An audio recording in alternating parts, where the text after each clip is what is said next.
fellow Toastmasters, honoured guests, tell me if you will, which of you believes TV and movies to be entertainment? Hands up. Very good. How many of you believe it to be a distraction? And how many of you believe it to be an opportunity? An opportunity. An opportunity that salespeople, corporate types, entrepreneurs, and would-be thought leaders and keynote speakers of all kinds would do well to take advantage of. Now, before I elaborate on that, let me, however, take a step back and deal with stereotypes. Ladies and gentlemen, there is a stereotype in some circles that watching TV and movies is merely the pastime of the unmotivated, the indolent, and the frankly, well, sad. We are also barraged at great length that we are running the risk, if we sit in front of our tablets, our smartphones, our smart TVs, of facing brain rot. And not just in our case, but in the case of our children, who should far better be in libraries, the playing field, or serving in some volunteer capacity. Now, far be it from me to argue against studies, sports, or service. But if we can agree that when I say TV and movies, I mean the best of the kind, the best scripts, the best direction, the best performance, and if we can agree that it's, when I say to watch TV and movies, I mean in moderation and not at the expense of needful activities, then I think I have three plausible arguments that can invite all of you, well, not so arty types, to consider spending more time in front of the box. Let's have a look. So the first benefit, as I see it, is that TV and movies have done us the great favour of educating people, no matter where in the world, no matter what their educational social standing, in something called the hero's journey, or the journey of the hero. And thanks to the journey of the hero, they see their lives in that particular pattern. You will have met the journey of the hero in such movies as Star Wars, in Avatar, in series like The West Wing, and of course, Game of Thrones.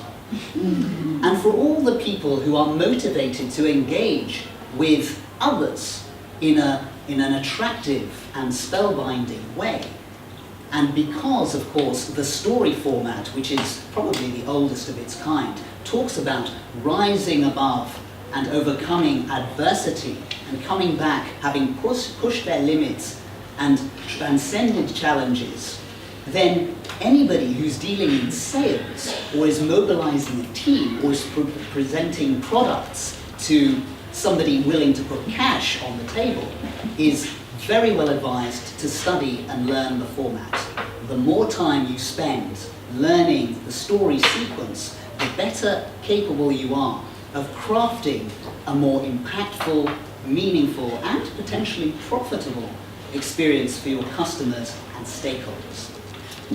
Secondly, movies and TV have given us a fantastic cornucopia, a virtual buffet of character types in all kinds of scenarios. I mean, the situations they present are limitless. From the classroom, to the boardroom, to the bedroom. From the newly single, just about to be divorced dad who has lost his job but must fight a custody battle, to the rags to riches to rags again of our favourite crooked policemen, or virtuous scientists, or intrepid explorer warriors, or malicious and stylish corporate types. They're all there for us to enjoy, but also to learn from. And to learn from in situations where, had they been in real life, the stakes would have been far too high. Take, for example, a masterclass in conflict resolution by watching 12 Angry Men. Let the mad world of madmen teach you about corporate treachery, betrayal, ambition, and what to do about it. Witness how virtue turns to vice, and law enforcement turns to crime through series such as Breaking Bad, The Wire, and Dexter. And if that wasn't enough, consider that real life is where all the dangers lie, but movies and TV allow you a simulation of something that you can then practice when the cookie crumbles and the you-know-what hits the fan. Meanwhile, have those lovely, sexy stories in your back pocket when you're at industry events and business and corporation dues if you want to stay away from talking shop all throughout. However, the third and probably the most important benefit, as I see it, of TV and movies is that they are a guide to our cultural moment. In the 80s, films such as Wall Street or RoboCop showed us our preoccupation and our fear of rampant materialism.